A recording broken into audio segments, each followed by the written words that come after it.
नमस्कार, मैं प्रद्युमन जोशीला आज के इस वीडियो में बात करने जा रहे हैं राष्ट्रीय पार्टी बनकर के पूरे देश में अपना वजूद कायम रखने की जो मंशा अरविंद केजरीवाल की पार्टी आम आदमी पार्टी की थी, वो उसकी हरियाणा जो अरविंद केजरीवाल की जन्मभूमि है, जहां से केजरीवाल खुद आते हैं, वहीं वो हसरत उनकी पूरी नहीं हो पाई। आखिर वो कौन से कारण रहे या वो कौन से नेता रहे जिनकी वजह से हरियाणा प्रदेश में आम आदमी पार्टी अपना कोई प्रभाव नहीं छोड़ पाई। आखिर वो क्या क्या कारण रहे जिनकी वजह से केजरीवाल की झाड़ू हरियाणा में बिल्कुल भी नहीं चल पाई। इस वीडियो में आगे विस्तार से हम इस विषय पर आपसे चर्चा करेंगे।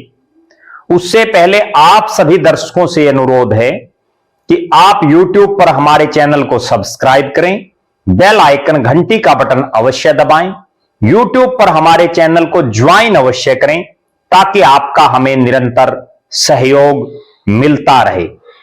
हमारे वीडियो को ज्यादा से ज्यादा शेयर करें, कमेंट्स अवश्य लिखें। हरियाणा और देश के संबंध में जो भी जानकारी आपके पास हो वो भी आप हमसे साझा कर सकते हैं। तो आज हम चर्चा कर रहे हैं हरियाणा वो प्रदेश जहां से खुद केजरीवाल आते हों, और हरियाणा का लाल केजरीवाल बड़ा नारा भी आम आदमी पार्टी के नेताओं और कार्यकर्ताओं ने हरियाणा की इस धरती पर बार बार दिया। पिछला जो विधानसभा का चुनाव था, यानी 2024 के विधानसभा के चुनाव में आम आदमी पार्टी कुछ नहीं कर पाई। उससे पहले जब 2019 का विधानसभा का चुनाव था और 2019 का लोकसभा का चुनाव भी था, तब भी आम आदमी पार्टी कोई करिश्मा नहीं कर पाई। आखिर वो कौन सी कमजोर कड़ी है जिसकी वजह से हरियाणा प्रदेश में केजरीवाल का जादू नहीं चल पा रहा? आज के इस वीडियो में हम सिलसिलेवार तरीके से आपको वो सारी बातें बताएंगे।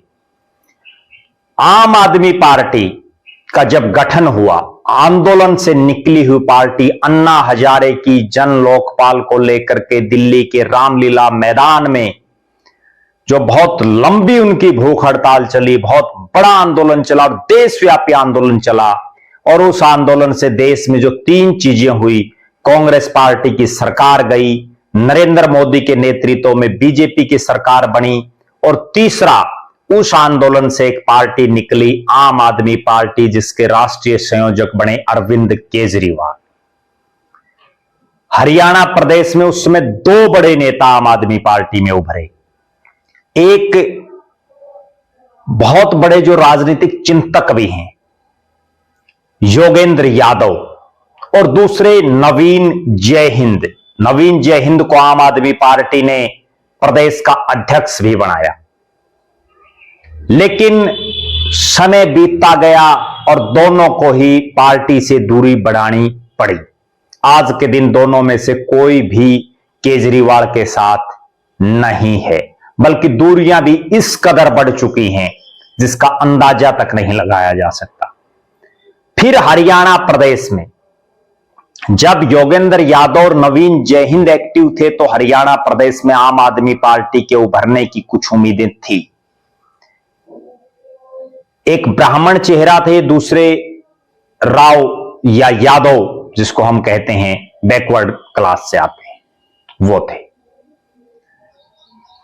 इसके बाद यह हुआ कि हरियाणा प्रदेश में एक और नेता को आम आदमी पार्टी ने दिल्ली से हरियाणा में भेजा। उनको पहले हरियाणा का प्रदेश का प्रभारी लगाया गया। नाम है डॉक्टर सुशील कुमार गुप्ता, जो राज्यसभा के सांसद थे आम आदमी पार्टी से, और जींद जिले में उनका गांव पड़ता है। लिहाजा उनको पहले प्रभारी बनाया गया। प्रभारी के तौर पर भी वो कुछ नहीं कर पाए हरियाणा में। फिर उनको प्रदेश का अध्यक्ष बना दिया गया। और यह भी एक विरला ही उदाहरण मिलेगा कि एक ही आदमी को प्रदेश का अध्यक्ष भी, उससे पहले उसी को प्रभारी भी। आखिर ये चल क्या रहा है? क्या केवल डॉक्टर सुशील कुमार गुप्ता ही इकलौते हैं आम आदमी पार्टी के पास हरियाणा प्रदेश में पांव जमाने के लिए? अब देखिए, डॉक्टर सुशील कुमार गुप्ता अग्रवाल समाज से संबंध रखते हैं और अग्रवाल समाज में ही अपनी पैठ नहीं बना पाए। अग्रवाल समाज आज भी बहुत बड़ी तादाद में भारतीय जनता पार्टी के साथ दिखाई दे रहा है। खुद का कोई जनाधार नहीं बना पाए और हालात और परिस्थितियां ये रही कि हरियाणा के 90 विधानसभा क्षेत्रों में एक हल्का भी डॉक्टर सुशील कुमार गुप्ता को ऐसा नहीं लगा जिससे वो विधानसभा का चुनाव लड़ सकें। जीत नहीं, लड़ सकें। 90 हलकों में कोई हल्का उनको ऐसा नहीं मिला। उन्होंने जींद से शहर से तैयारी शुरू की, हिसार शहर से भी तैयारी शुरू की, लेकिन दोनों जगह टाएं टाएं फिस, कुछ नहीं कर पाए। पहले हम संगठन की चर्चा करेंगे। मेन बॉडी जो है उसका प्रधान अग्रवाल समाज से, महिला सेल की प्रधान भी अग्रवाल समाज से, दोनों ही एक ही जिले जींद के और दोनों ही जींद में ही एक्टिव। तो बाकी हरियाणा क्या करेगा? जो 89 विधानसभा क्षेत्र और बच गए, उनके नेताओं को भी तो कुछ ना कुछ प्रतिनिधित्व मिलना चाहिए। समाज के जो अन्य वर्ग, अन्य जो जातियां बच गई, क्योंकि हरियाणा की राजनीति जातीय सिस्टम पर ही चलती है, अक्षेत्रीय सिस्टम पर चलती है। तो गुप्ता जी ने ना जातीय समीकरण साधने का काम किया, ना गुप्ता जी ने अक्षेत्रीय समीकरण साधने का काम किया। और बड़ी विचित्र बात, दोनों ही राजनीति में नई नवेली। जो महिला सेल की प्रदेश की अध्यक्ष डॉक्टर रजनीश गर्ग, वो भी जो है बहुत ज्यादा पहले राजनीति में एक्टिव नहीं रही। केवल जींद से उन्होंने नगर परिषद की चेयरमैनी का चुनाव लड़ा। और डॉक्टर सुशील कुमार गुप्ता ने जब कांग्रेस पार्टी की टिकट पर दिल्ली से चुनाव लड़ा था तो बहुत बुरी हार उनकी हुई थी। उसके बाद आम आदमी पार्टी ने हरियाणा में अपने पांव जमाने के लिए उनको राज्यसभा में भेज दिया। राज्यसभा में वो कोई कुछ नहीं कर पाए। अगर हम पूरी राज्यसभा का देखें तो उन्होंने ना कोई ऐसे कोई प्रश्न उठाए, ना उनका कहीं कोई बहुत बड़े नेता के तौर पर वो उभर पाए। राज्यसभा की भी अगर उनकी परफॉर्मेंस देखें तो आम आदमी पार्टी के जो अन्य सांसद हैं उनके मुकाबले तो उनका बहुत नीचे लेवल पर नंबर आता है। इसके बाद अगर हम बात करें, सुशील कुमार गुप्ता जी ने शुरू से ही उनकी एक ऐसी छवि बन गई कि बहुत मोटे पैसे वाले लाला जी हैं। और हरियाणा की जनता में एक बार किसी नेता की जो छवि बन जाती है वो फिर टूटती नहीं है। लोगों ने उनको कभी सीरियस नेता माना ही नहीं, और सीरियस नेता छोड़िए, नेता तक भी नहीं माना। पूरे हरियाणा प्रदेश में वो जहां भी गए गिने चुने ठिकानों पर बार बार बस वहीं घूम फिर करके उन्हीं लोगों के घर चाय पानी पीना, नयों के तो घर कहीं गए ही नहीं, बहुत कम गए। अब हम बात करते हैं, जब 9-1 पर आम आदमी पार्टी और कांग्रेस का समझौता हुआ तो कुरुक्षेत्र की सीट दी गई डॉक्टर सुशील कुमार गुप्ता को, और बहुत पहले वो टिकट अनाउंस हो गई थी। और कुरुक्षेत्र कैथल की वो धरती जिसमें किसान आंदोलन का बहुत बड़ा प्रभाव, सिख मतदाताओं का भी प्रभाव, जाट मतदाताओं का प्रभाव, अग्रवाल समाज के मतदाताओं का प्रभाव, उसके बावजूद जिनको एन टाइम पर टिकट मिली, जो एन टाइम पर चुनाव के लिए आए, उन नवीन जिंदल ने उनको हरा दिया। और गुप्ता जी की यह हिम्मत नहीं हुई कि जिस लोकसभा क्षेत्र के 9 हलकों से आपको लाखों वोट मिले, आप वहां की किसी एक विधानसभा क्षेत्र से अपने दम पर, आम आदमी पार्टी के दम पर चुनाव में उतर जाओ। लेकिन डॉक्टर सुशील कुमार गुप्ता इस तरह की हिम्मत बिल्कुल भी नहीं दिखा पाई। इसके बाद अगर हम बात करें, इतने साल तक वो प्रदेश के अध्यक्ष आज भी हैं। प्रभारी तो चलिए एक अलग बात है, लेकिन प्रदेश अध्यक्ष को कोई अपना परमानेंट ठिकाना, उसका परमानेंट मकान होना चाहिए। लोगों को मिलने के लिए दिल्ली डॉक्टर सुशील कुमार गुप्ता से जाना पड़ता। तो आप अंदाजा लगा सकते हैं, और संभवतः हरियाणा के इतिहास में वो पहले ऐसे नेता होंगे जो प्रदेश अध्यक्ष हरियाणा के और निवास स्थान दिल्ली में। आखिर क्या कलाकारी केजरीवाल जी कर रहे हैं, किन नेताओं पर भरोसा और विश्वास कर रहे हैं। अब मैं आपको और पीछे लिए चलता हूं। जब पंजाब में आम आदमी पार्टी का एक छत्र राज आया, तो हरियाणा प्रदेश की राजनीति में खलबली मच गई। तमाम राजनीतिक दलों के नेताओं के दिमाग में आम आदमी पार्टी का भूत सिर पर सवार हो गया। कई पूर्व मंत्री, कई पूर्व एमएलए, कई मजबूत दावेदार आम आदमी पार्टी में जाने की तैयारी करने लगे।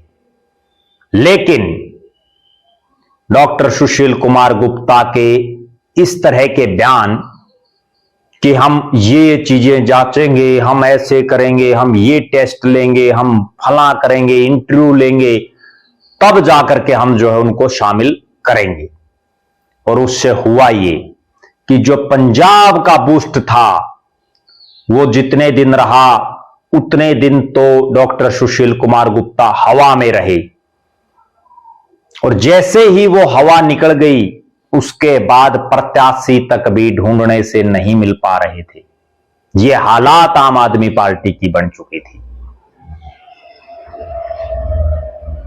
उचाना में मैं खुद उस जनसभा का प्रत्यक्षदर्शी हूं, जब उस समय के भारतीय जनता पार्टी के बड़े नेता चौधरी बीरेंद्र सिंह डूमरखा ने अपने जन्मदिन पर एक गैर राजनीतिक कार्यक्रम किया, और उसमें जिस तरह की भाषा का इस्तेमाल डॉक्टर सुशील कुमार गुप्ता ने किया, उसमें यह दर्शा रहा था कि पंजाब की जीत के बाद गुप्ता जी के सिर पर घमंड बोल रहा है, घमंड चढ़ चुका है। और उन्होंने चौधरी बीरेंद्र सिंह की बात तक भी नहीं सुनी, उस चौधरी बीरेंद्र सिंह की जो उनके बहुत नजदीकी रहे हैं। और जब अभय सिंह चौटाला की वहां बोलने की बारी आई, तो उन्होंने स्पष्ट तौर पर यह कहा कि चौधरी साहब, ये गुप्ता जी अपनी बात तो कह गया, लेकिन आपकी इसने सुनी ही नहीं। ये आज इतनी हवा में है, आज ये नेता इतनी घमंड की बातें कर रहा है, तो अगर ये खुदा न खास्ता कभी चौधर में आ गए, राज में आ गए, तो क्या बनेगी। निश्चित रूप से वो ये दर्शा रहा है कि डॉक्टर सुशील कुमार गुप्ता भले ही राज्यसभा में भेज दिए गए हों, भले ही प्रदेश के अध्यक्ष और प्रदेश के प्रभारी तक रह चुके हैं, लेकिन अभी तक वो राजनीति में परिपक्व नहीं बढ़ पाए। बहुत से पूर्व मंत्री और पूर्व विधायकों ने इस पार्टी को ज्वाइन किया, लेकिन आखिर वो क्या मजबूरी रही कि वो धीरे धीरे सब ज्यादातर पार्टी छोड़ गई। डॉक्टर अशोक तंवर, कितना बड़ा नाम, वो पार्टी छोड़ करके चले गए। चौधरी निर्मल सिंह, जो वर्तमान में अंबाला सिटी के विधायक भी हैं, वो पार्टी छोड़ करके चले गए। चित्रा सरवारा, वो पार्टी छोड़ करके चली गई। और भी पता नहीं कितने नेता हैं जो इस पार्टी को छोड़ करके चले गए। इस पर केजरीवाल जी को बड़ा गहन मंथन करने की जरूरत है। मैं एक वाक्य और बताता हूं। जब आदमपुर का उपचुनाव था, उस आदमपुर के उपचुनाव में एक ऐसे नेता को आम आदमी पार्टी ने टिकट दे दी जो पहले कांग्रेस में था। कुछ समय पहले आम आदमी पार्टी में उसको ज्वाइन कराया और तुरंत टिकट ठहरा दी, और उसकी बड़ी बुरी हार हुई। और वह हार तब हुई जब भगवंत मान जैसे नेताओं ने उनके लिए वोट मांगे, तब उनकी ये हालात हुई। और उस समय उस टिकट के बंटवारे के बाद आम आदमी पार्टी के जो मूल कैडर के नेता थे वो चिल्लाए खूब। उन्होंने ये कहा कि ये टिकट का सौदा कर लिया गया, टिकट बेच दी गई। बिना कैडर के नेता को टिकट दी और जिसका खामियाजा लगातार भुगतना पड़ रहा है। हालांकि वो टिकट कैसे दी गई इस पर हम कुछ नहीं कह सकते, ये तो डॉक्टर सुशील कुमार गुप्ता जी ही बता सकते हैं। इसके बाद अगर हम बात करें तो आदमपुर उपचुनाव के बाद से जो सिस्टम आम आदमी पार्टी का फेल होता गया वो लोकसभा में भी फेल रहा। उसके बाद जब विधानसभा के चुनाव आए तब भी फेल रहा। और एक बात ने तो सारी बातों का तोड़ ही पाड़ दिया। जब चौधरी वीरेंद्र डूमरखा ने एक दिन बड़े बेबाक अंदाज में यह कहा कि कांग्रेस के चौधरी भूपेंद्र सिंह हुड्डा, और वीरेंद्र सिंह उस समय बीजेपी में थे, और बीजेपी का मैं और आम आदमी पार्टी के डॉक्टर सुशील कुमार गुप्ता, हम तो जो है इकट्ठे ही बैठते हैं। उसके बाद तो लोगों के दिमाग में एक चीज आ गई जो स्लीपर सेल एक शब्द का यूज बार बार हो रहा है। कहीं इस आम आदमी पार्टी में भी स्लीपर सेल ना हो। डॉक्टर सुशील कुमार गुप्ता की पूरी कार्य प्रणाली को अगर आप देखेंगे, जब से वो प्रदेश के प्रभारी रहे या प्रदेश के अध्यक्ष रहे, उनकी गतिविधियों से आप अंदाजा लगा सकते हैं कि उन्होंने आम आदमी पार्टी को मजबूत करने का कितना काम किया। अभी उन्होंने एक बयान दिया कुछ दिन पहले कि हम नगर निगम का चुनाव लड़ेंगे, लेकिन हिसार जो केजरीवाल जी का घर है, यहां तक उनके पास कोई प्रत्याशी नहीं मिला। यहां आम आदमी पार्टी ने मेयर का चुनाव नहीं लड़ा, तो आप अंदाजा लगा सकते हैं कि आम आदमी पार्टी का भट्ठा बिठाने में सबसे बड़ा योगदान किस नेता का है। जिस तरह का सिस्टम चल रहा है, हम मानते हैं कि हरियाणा की ये वो राजनीति है जिसको सुशील कुमार गुप्ता अभी तक नहीं समझ पाए हैं। तो जरूरी नहीं है हरियाणा में आपको राजनीति करना। आप दिल्ली रहते हैं तो दिल्ली की राजनीति कीजिए, या अगर हरियाणा की ही राजनीति करनी है तो हरियाणा प्रदेश में अपना परमानेंट मकान बना करके यहां के हो जाइए, तब हरियाणा की जनता आपको एक्सेप्ट करेगी। अभी भी गुप्ता जी हरियाणा के नहीं बल्कि दिल्ली के ही बने हुए हैं। बहरहाल इस चीज पर अरविंद केजरीवाल को आंखें खोल करके मंथन करना चाहिए कि हरियाणा के लाल केजरीवाल की इस धरती पर उनकी झाड़ू क्यों नहीं चल पा रही। अगले एक वीडियो में हम बाकी के नेताओं पर भी चर्चा करेंगे, बताएंगे आपको कि आम आदमी पार्टी में डॉक्टर सुशील कुमार गुप्ता के अलावा भी और दूसरे नेता कौन कौन हैं जिनकी वजह से आम आदमी पार्टी हरियाणा में अपनी जड़ें नहीं जमा पाई, उसके कारण क्या हैं, उस पर भी हम आपको रूबरू कराएंगे। आप लगातार हमारे साथ बने रहें। हमारे फेसबुक पेज को लाइक और फॉलो करें, यूट्यूब पर चैनल को सब्सक्राइब करें, बेल आइकन घंटी का बटन अवश्य दबाएं, वीडियो को ज्यादा से ज्यादा शेयर करें, अपने कमेंट्स अवश्य लिखें। बहुत बहुत धन्यवाद। आपका अपना प्रद्युमन जोशीला।